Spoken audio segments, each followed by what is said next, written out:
বন্ধুরা, কখনো কখনো যেটা আমরা শুনি বা বুঝি এটা সম্পূর্ণরূপে সত্যি হয় না। আপনি হয়তো অনেক মহাপুরুষের কথা শুনে থাকবেন, অনেক বুদ্ধিমান মানুষ বা গুরুদেবের কথা শুনেছেন। তারা এটাই বলতে থাকেন যে এই সাংসারিক জীবন হলো মোহ ও মায়ায় ভরা।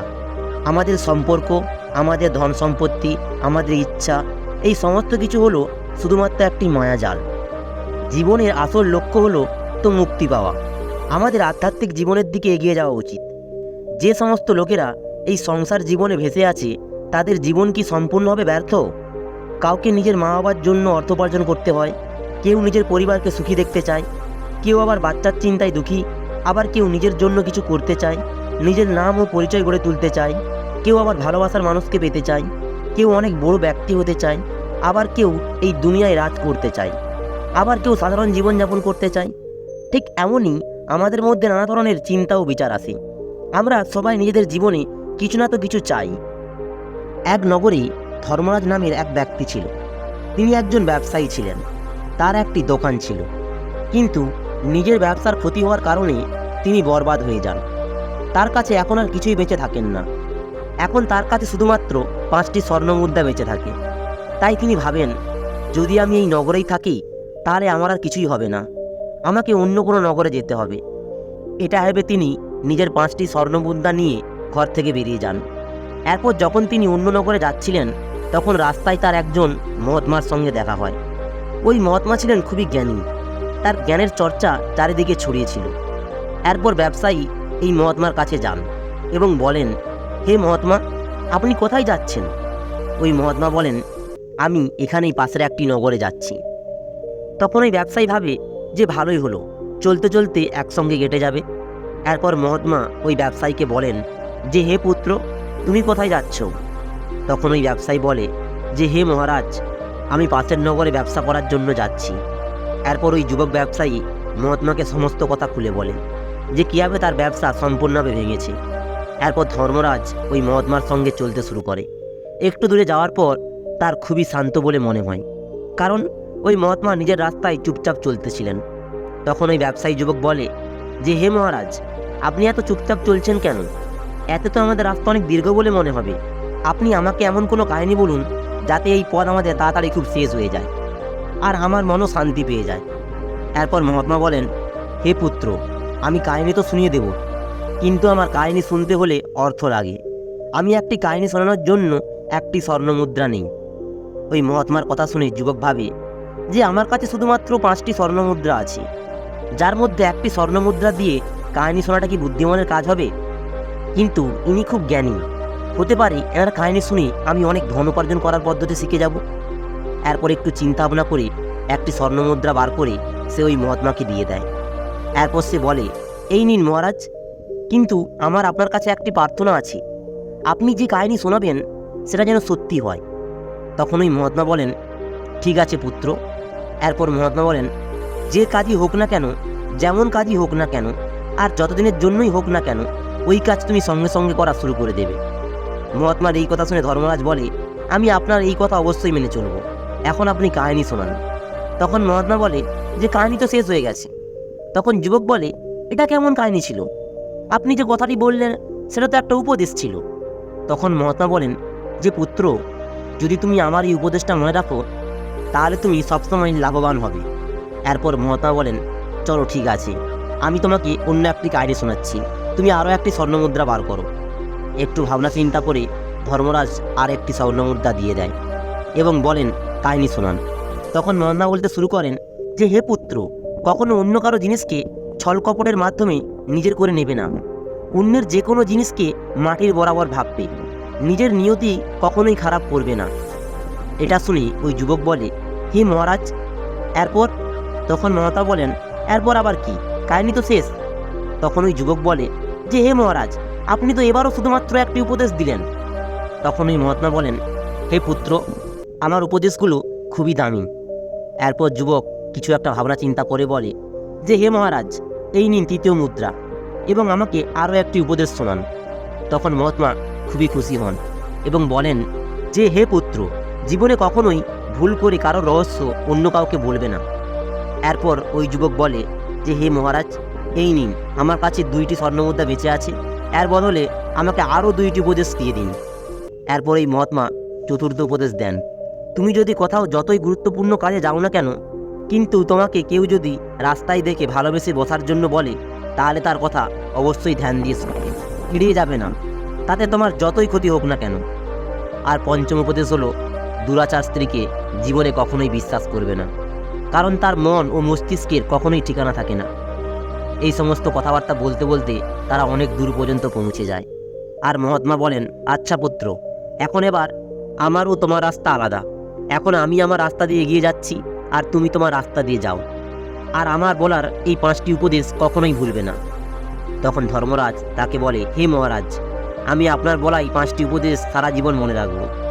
এরপরে এই মহাত্মা নিজের রাস্তায় চলে যান, আর ধর্মরাজ তার নিজের রাস্তায়। এখন ধর্মরাজ ভাবে যে মহাত্মার দেওয়া উপদেশ নিশ্চয়ই কোনো কাজে আসবে, কিন্তু ওই মহাত্মা এই উপদেশগুলি আমার থেকে মুদ্রা না নিয়েও তো বলতে পারতেন। তিনি আমার থেকে এই অর্থ কেন নিলেন? তার অর্থের কি প্রয়োজন?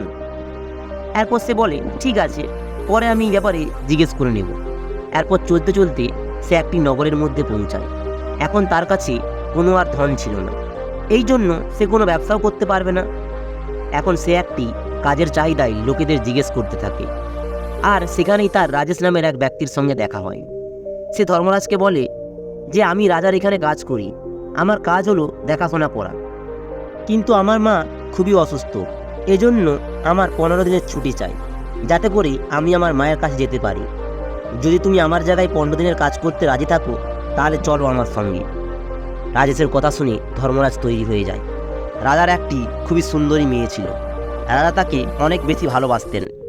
রাজা ঘোড়ায় চড়ে বেড়াতে খুবই ভালোবাসত, এই জন্য তিনি অনেক ঘোড়া পালন করে রেখেছিলেন, যার দেখাশোনা করার জন্য অনেক কাজের লোক রেখেছিলেন, যাদের মধ্যে একজন ছিল রাজেশ। রাজেশ ধর্মরাজকে নিয়ে রাজার কাছে যায় আর বলে, হে মহারাজ, এর নাম হলো ধর্মরাজ, আমি নিজের স্থানে এই ধর্মরাজকে রেখে 15 দিনের জন্য আমি আমার মাকে দেখতে যেতে চাই। তখন রাজা বলে, এতে আমার কোনো অসুবিধা নেই, কিন্তু যদি আমার ঘোড়ার কিছু হয় তাহলে তার জন্য দায়ী হবে তুমি, তোমাকেই দণ্ড ভোগ করতে হবে। তখন রাজেশ বলে, ঠিক আছে মহারাজ, আপনি কিছু চিন্তা করবেন না, আমি একে সমস্ত কিছু ঠিকভাবে বলে দেব।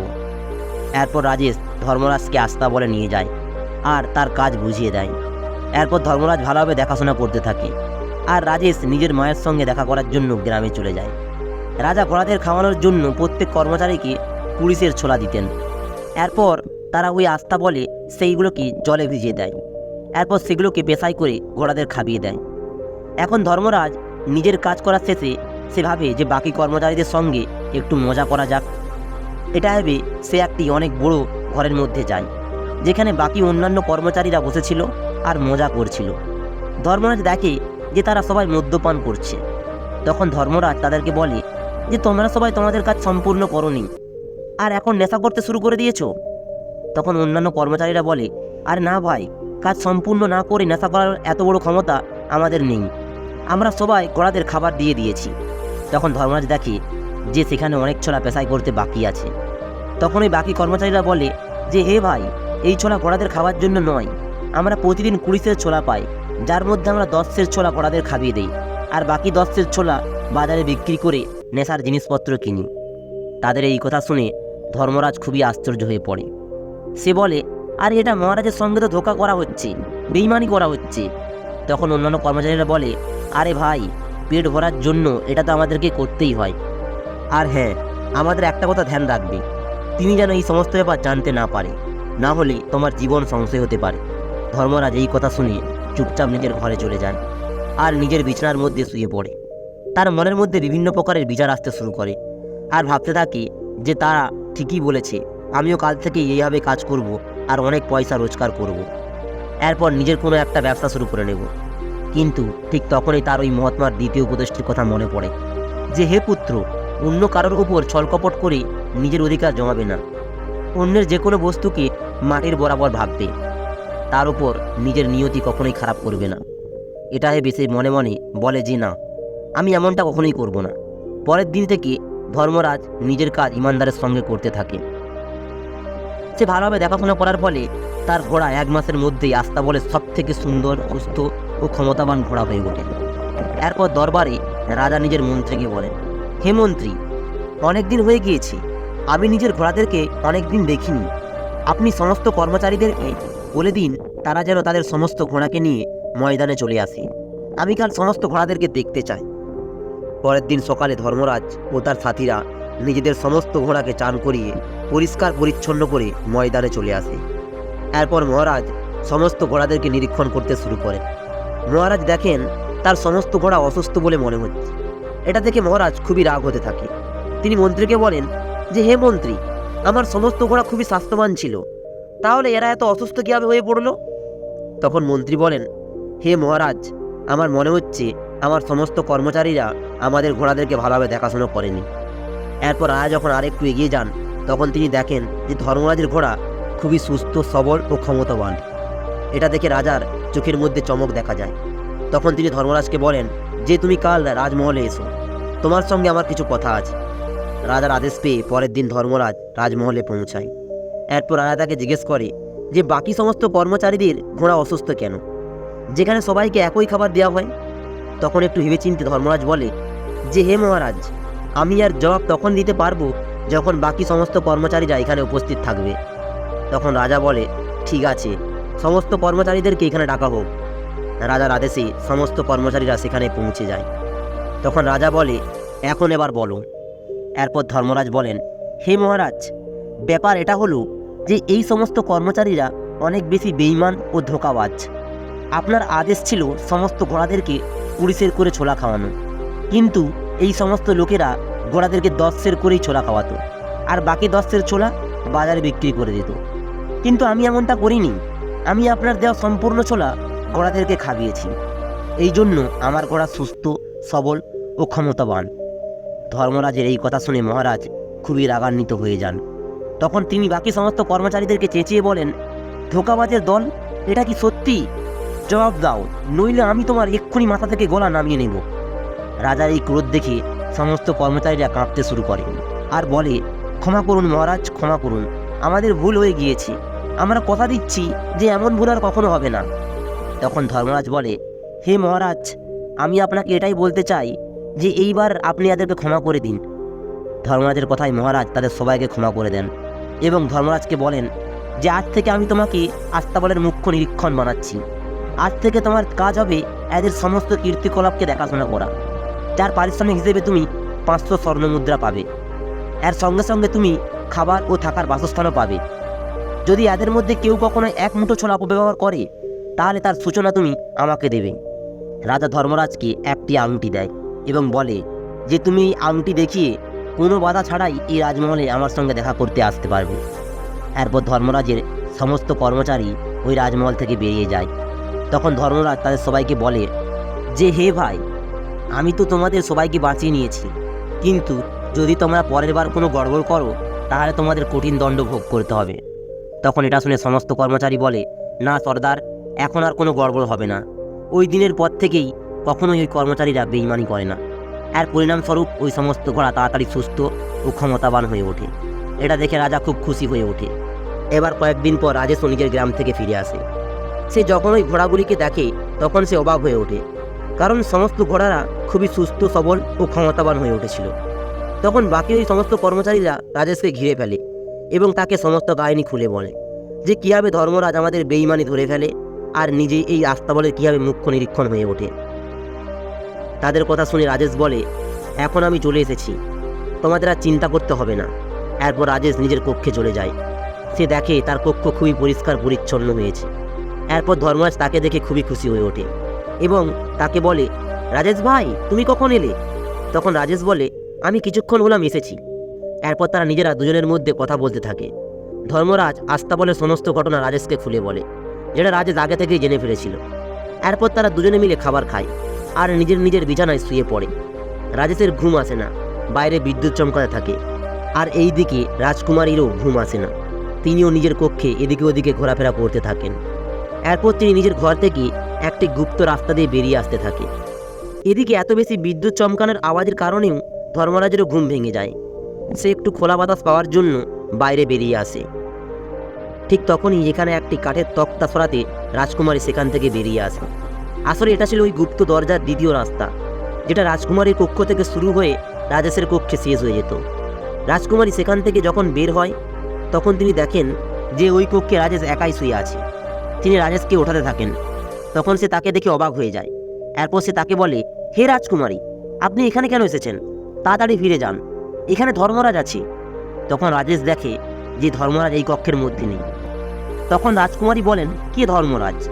তখন রাজেশ রাজকুমারীকে গিয়ে ধর্মরাজের ব্যাপারে সব কিছু বলে দেন। আসল ব্যাপার হলো রাজকুমারী ও রাজেশের মধ্যে একটি প্রেমের সম্পর্ক হয়েছিল, যার ব্যাপারে কেউ কোনো কিছুই জানতো না। তখন রাজকুমারী বলেন, তুমি চিন্তা করবে না, আমি থাকতে কেউ তোমাকে ছোট করবে না। তুমি কাল সকালে দেখবে আমি ধর্মরাজকে কীভাবে উচিত শিক্ষা দেব।